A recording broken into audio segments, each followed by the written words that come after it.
defect is any output from a service or a product that does not meet the customer required specifications, standards, or requirements.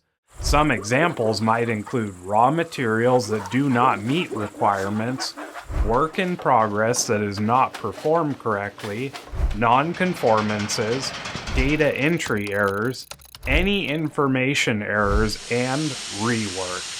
Defects often cause overprocessing as they generally require rework or correction to fix the defect.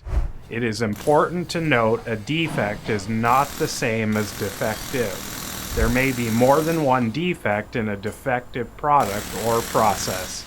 Now that you know what a defect is, we'd like to ask you a question. What defects have you experienced and how did you correct them?